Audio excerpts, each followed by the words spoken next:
আসসালামু আলাইকুম, স্বাগত জানাচ্ছি আরটিভি সন্ধ্যার সংবাদে।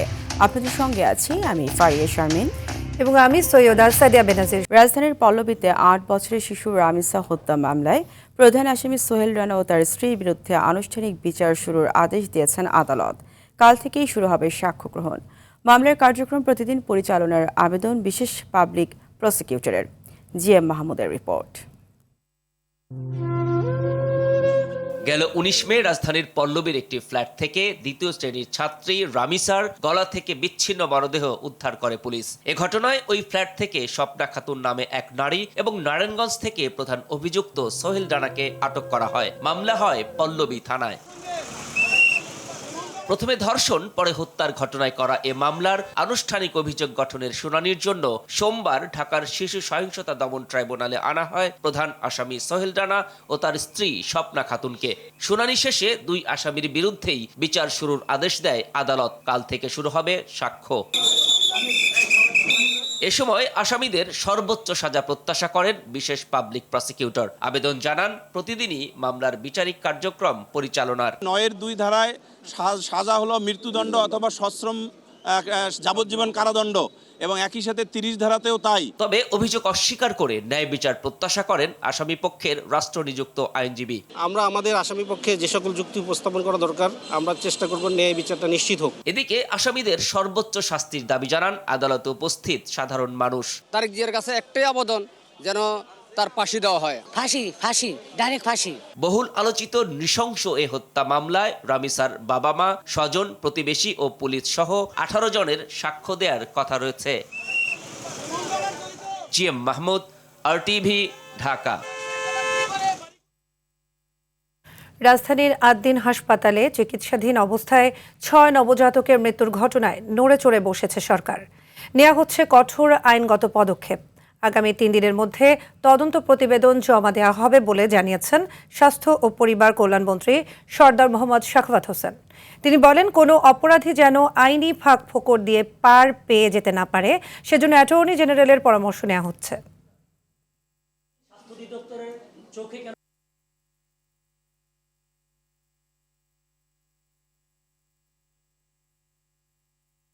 প্রতিবেদনটি আরও গতিশীল হওয়ার জন্য, আরও প্র্যাকটিক্যাল হওয়ার জন্য ওই বাচ্চাদের মায়েদের সাথে কথা বলা প্রয়োজন।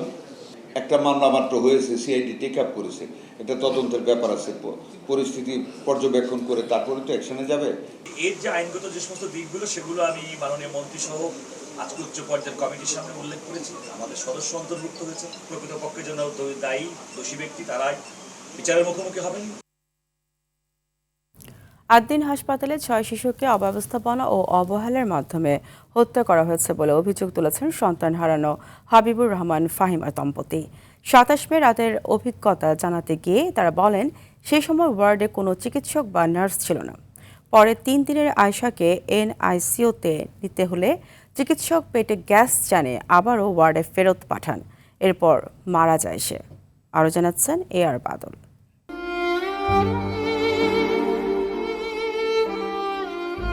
আদ্দিন হাসপাতালে ২৪ মে জন্ম নেয় আদরের সোনামণি আয়শা। ২৭ মে বাবা মার কোলে করে বাড়ি ফেরার কথা ছিল। তার জন্য কেনা হয়েছিল ঈদের নতুন জামা। কথা ছিল একসাথে ধুমধামে আনন্দে ঈদ কাটবে তাদের। আয়শা বাবা মার কোলে করে বাড়ি ফিরেছে ঠিকই, তবে প্রাণহীন হয়ে। মাটি হয়েছে ঈদ আনন্দ। জামা আছে ঠিকই, কিন্তু নেই শুধু আয়শা। নবজাতকের বাবা সেদিন রাতের বর্ণনা দিয়ে বলছিলেন, চিকিৎসক নার্স না থাকায় বিপাকে পড়েছিলেন তারা। কি ঘটেছিল কেউ বুঝতে পারেনি। ডক্টর বলে গেছে যে রিলিজ নেওয়ার জন্য ২৭ তারিখে। তো আমি রাত্রে ঘুমাইছি প্রায় ১২টার দিকে। হঠাৎ করে শুনতে পাই আমার আম্মা অসুস্থ হয়ে গেছে ওই বেডে, ওই ইউনিটে, ওয়ার্ডে আম্মা অসুস্থ হয়ে গেছে। বললাম যে তাড়াতাড়ি হসপিটাল ইমার্জেন্সিতে নিয়ে যা। বললো যে এখানে কেউ নাই, মরেও যেতে পারে এমন অবস্থা। আমাদের নার্স, আয়া, বুয়া কেউই নেই। কয়েকজন বারবার যাই বলা হয়েছে যে আমার মুরব্বি পড়ে গেছে, অসুস্থ হয়ে গেছে, ওনাকে একটু ইমার্জেন্সি নেওয়া দরকার, ওনারা নেয়। যারা স্বজন ছিল তারা হেল্প সহযোগিতা করে সবাই আমার আম্মাকে নিয়ে গেছে ইমার্জেন্সিতে। আমাকে ফোন দেওয়ার সাথে সাথে আমি কিন্তু রওনা দিয়ে চলে আসছি। আমি আইসায় দেখি আমার আম্মা ইমার্জেন্সিতে ট্রিটমেন্ট সব কমপ্লিট করতেছি। হঠাৎ করে রাতে ৩টার দিকে ফোন দিচ্ছে আমার ওয়াইফ যে বেবিও বমি করতেছে। তখন আমার মায় চেতনা মানে জ্ঞান ফিরছে। উনি বলতেছে যে হয়তোবা ফ্যাটে গ্যাস হয়েছে কি না এটা দেখো তো, তাড়াতাড়ি যাও।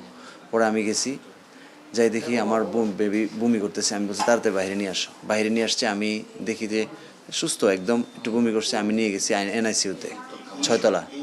অন্য কিছু সবগুলা বমি করতেছে, বলতেছে সবাই বমি করতেছে, অলরেডি একজন মারা গেছে। NICU ওইখানে ডাক্তার, আর কোথাও ডক্টর থাকে না, ওনাদের কোনো ডক্টর নাই, আর ওনাদের কোনো নার্স নাই, ওনাদের কেউই ছিল না। আমার উদ্যোগেই কিন্তু আমি নিয়ে আসছি। আমি আবার ডক্টরের কাছে নিয়ে গেছি, ওইখানে 100% তার অক্সিজেনের মাত্রা, এভরিথিং, হার্টবিট, এভরিথিং সব ওকে ছিল। প্রায় আধা ঘন্টা থেকে 40 মিনিট ওকে ছিল। আমি তখন আমার ওইখানে কর্তব্যরত ডক্টর বললো যে আপনি নিয়ে যান। তো তখনও কিন্তু জানি না এদিকে যে আসলে গ্যাসের সমস্যা বা এই ওয়ার্ডগুলোর এই প্রবলেম, এত কিছু তো আর জানি না। বমি করতে পারো অন্য কোনো কারণে, ওইটাই মানে মিন করছি। নিচে আসার পর আবার আমি যখন বেডে দিয়েছি, তখন ওইখানে যখন বসা অবস্থা, তখন শুনতে পেতেছি একজন মারা গেছে, দুজন মারা গেছে, সবাই কান্না করতেছে এই পাশে ওই পাশে বসে। তা আমি বললাম যে ওনারা যখন ইমার্জেন্সি থেকে আবার যখন ভিতরে দিয়ে দিয়েছি, দেওয়ার পর কিছুক্ষণ পর শুনতেছি এই প্রবলেম। সে প্রবলেম আমার ওয়াইফ বলতেছে অলরেডি 2-3 জন মারা গেছে, সবাই বলতেছে, কিন্তু কাউকে তো দেখতেছি না, কোনো ডাক্তার নাই, এখানে পরিস্থিতি খারাপ। আমার মায়ে তখন চলে আসছে অসুস্থ। ওই যে আমার মায়ে কিন্তু প্রথমে হয়েছে, অসুস্থ হয়েছে, কিন্তু এটা কেউ বুঝতে পারে নাই, তাদের তো ডাক্তারই নেই, তারা চাইলে কিন্তু সবাইরই সরাই দিতে পারতো। আর একটা বিষয় হলো কি, টোটাল 60 জন, তো 4টা শাখার মধ্যে একটা প্রবলেম, এটা তারা ফাইন্ড আউট করেন। আর আমরাও বুঝতে পারতেছি না যে একটা জায়গার সমস্যা হতে পারে। তো আর এই তো বড় হসপিটাল, 2-4 জন মারা যেতে যেতে কেউ এটা কিন্তু কিছু মনে করে না, নাথিং, ওরা এখান থেকে ফার্স্ট করে দিয়ে চলে যায়। এইভাবে করতেছে। এখন আমি বলতেছি তাহলে কী করবা? তো পরে বলছে আমি নিয়ে আসতেছি। ও নিয়ে আসছে, নিয়ে আসার পরে আমি বলছি এই অবস্থা কেন? ও তো মনে হচ্ছে অবস্থা খারাপ, তো ওর মুখ দিয়ে হলুদ নীল। আমি তাড়াতাড়ি আবার NICU-তে নিয়ে গেছি। নিতে ডক্টর আসে বলে যে আপনি কী করলেন? আপনার বেবি দেখে না, এখনও হার্ট পাচ্ছি না, আমি কিছু পাচ্ছি না। ও তো আগেই আপনাদের ওই জায়গায় মারা গেছে, যেখানে ছিল সেখানে মারা গেছে। এটা বলে উনি অনেক চেষ্টা করছে কৃত্রিমভাবে, আর বেরোতে পারে নাই, মারা গেছে। এরপরেই এট এ টাইমে মারার নিউজগুলো আসতেছে, সবাই ওইখান থেকে নিয়ে যাচ্ছে NICU-তে। ওনাদের কিন্তু কেউ নাই, ওনারা কিন্তু অলরেডি ব্রিফিংয়ে বলছে আমরা NICU-তে পাঠাইছি, কেউ পাঠায় নাই। সবাই রুদ্ধ হয়ে গেছে। তাদের একদম 11 আওয়ারে তারা গেছে। শেষ পর্যায়ে যখন সবাইকে পাঠাইছে তখন তো সবাই মৃত। তার শিশুকে হত্যা করা হয়েছে বলে অভিযোগ করেন তিনি। আসলে আমার পরিকল্পনা তো ছিল 27 তারিখে নিয়ে আসব, আমি বাড়িতে চলে যাব, বাড়িতে নিয়ে কোরবানি শেষ করে আমি ফিরবো, এসে আবার এখানে 7 দিনের মাথায় কাকিকা করব, আমার সবাইকে নিয়ে রাখবো। কিন্তু সেটা তো আর হলো না। এর শোকের মধ্যে দিয়ে আমি ঈদের দিন রাত্রে আমার 12টার দিকে আমার বেবিকে আমি দাফন কাফনের ব্যবস্থা করতে হয়েছে। কর্তৃপক্ষের অবহেলার কারণেই অবকাঠামো ত্রুটি এবং ভেন্টিলেশন সিস্টেম ভালো ছিলই না। 2টা AC দিয়ে পানি পড়ে, নিচে বালতি রাখা হয়েছে, ফ্লোরে একদমই নোংরা পরিবেশ, এবং অল্প জায়গার মধ্যে 14টা বেড, আপনারা দেখলে বুঝতে পারবেন, চারিদিকে শুধু সব বন্ধ করা। এর ভিতরে তাদের AC সিস্টেম নষ্ট হয়ে যায় অথবা বন্ধ করে দেয়। এটা তাদের একদম হত্যা। এই 6টা বলেন আর 12টা বলেন, যাদের এখানে যারা ছিল সবাই কিন্তু মারা গিয়েছে। এদেরকে হত্যা করা হয়েছে তাদের এই অব্যবস্থাপনার কারণে। আজকে যদি তাদের ন্যূনতম নমুনাও থাকতো, তাহলে অন্তত ডক্টর থাকতো, তাহলে তো ওগুলো বেবি বমি হওয়ার পরে কিন্তু অ্যালার্ট হয়ে যেতে পারতো অথবা বেঁচে যেতে পারতো। এটা তাদের কোনো ধরনের, তাদের কমার্শিয়াল সিস্টেম, তাদের টাকা প্রয়োজন ছিল, তারা এই জন্য এই বেডগুলো তৈরি করে এখানে রাখা হয়েছে। আয়শার মা বলেন, একের পর এক শিশু অসুস্থ হলেও তারা সেখানে অসহায় হয়ে পড়েন। শিশু মারা যাওয়ার পরে টনক নড়ে সবার।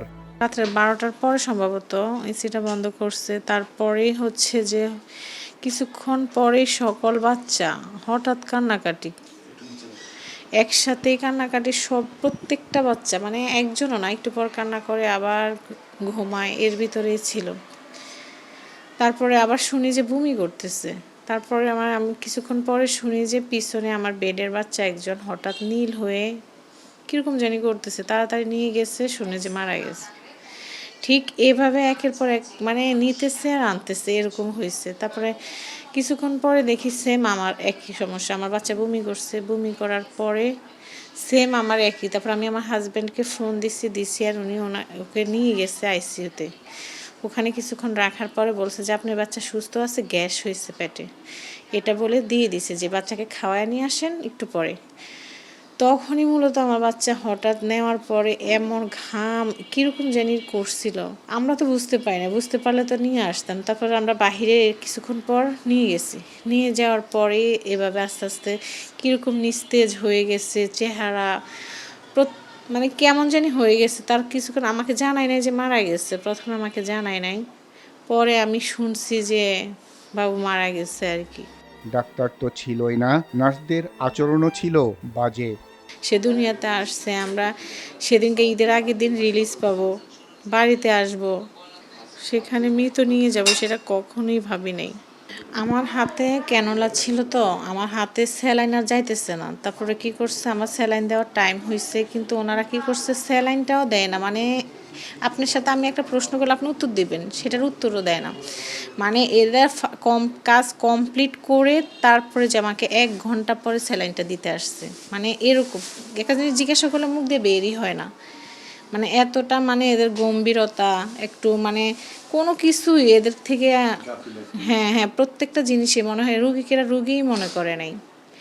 একজন সিজারিয়ান রুগী কতটা কষ্ট সেটা তারা উপলব্ধিই করে না।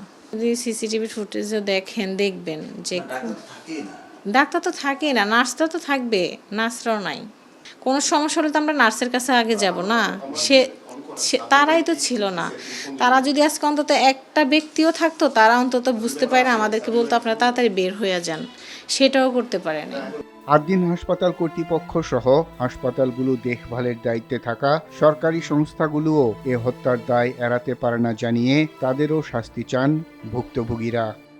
আমরা চাই যেন হাসপাতাল কর্তৃপক্ষের বিরুদ্ধে একটা শাস্তির আওতায় এনে তাদের একটা সঠিক বিচার করা, এবং আমাদের যাদের ক্ষতি হয়েছে এই ক্ষতি তো আসলে আপনি শেষ করতে পারবে না, আমরা যেন একটা সঠিক ক্ষতিপূরণ পাই, এবং এই ক্ষতিপূরণ দেখে যেন বাংলাদেশের অন্যান্য হসপিটাল কর্তৃপক্ষ যেন সতর্ক থাকে এবং সবসময় সজাগ থাকে, যেন তাদের অবহেলার কারণে কিংবা অবকাঠামো কিংবা তাদের দায়সারা চিকিৎসার কারণে যেন আর কোনো বেবি, আর কোনো শিশু যেন এই দুনিয়ার থেকে চলে না যায়।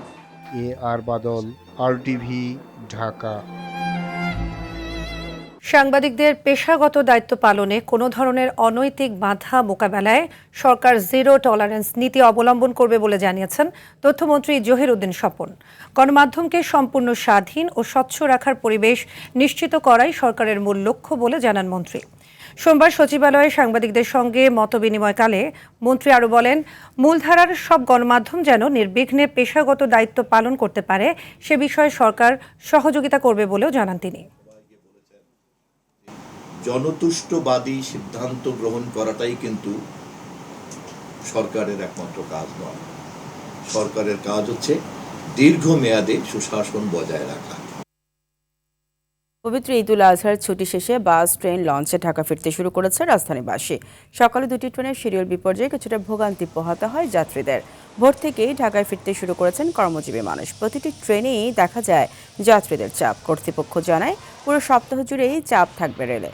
সড়ক পথের যাত্রীরা ভোগান্তি ছাড়াই ঢাকায় ফিরেছে। লঞ্চেও দক্ষিণাঞ্চলের মানুষের ছিল না কোনো ভোগান্তি। নদী পথে স্বস্তি থাকায় সন্তুষ্টি ছিল যাত্রীদের। প্রধানমন্ত্রীর নির্দেশনায় ঈদযাত্রা থেকে শুরু করে বর্জ্য ব্যবস্থাপনা ও বাজার নিয়ন্ত্রণ সহ 10টি গুরুত্বপূর্ণ খাতে বিশেষ গুরুত্ব দেওয়া হয়েছে। এতে ঈদ ব্যবস্থাপনায় এসেছে ইতিবাচক পরিবর্তন।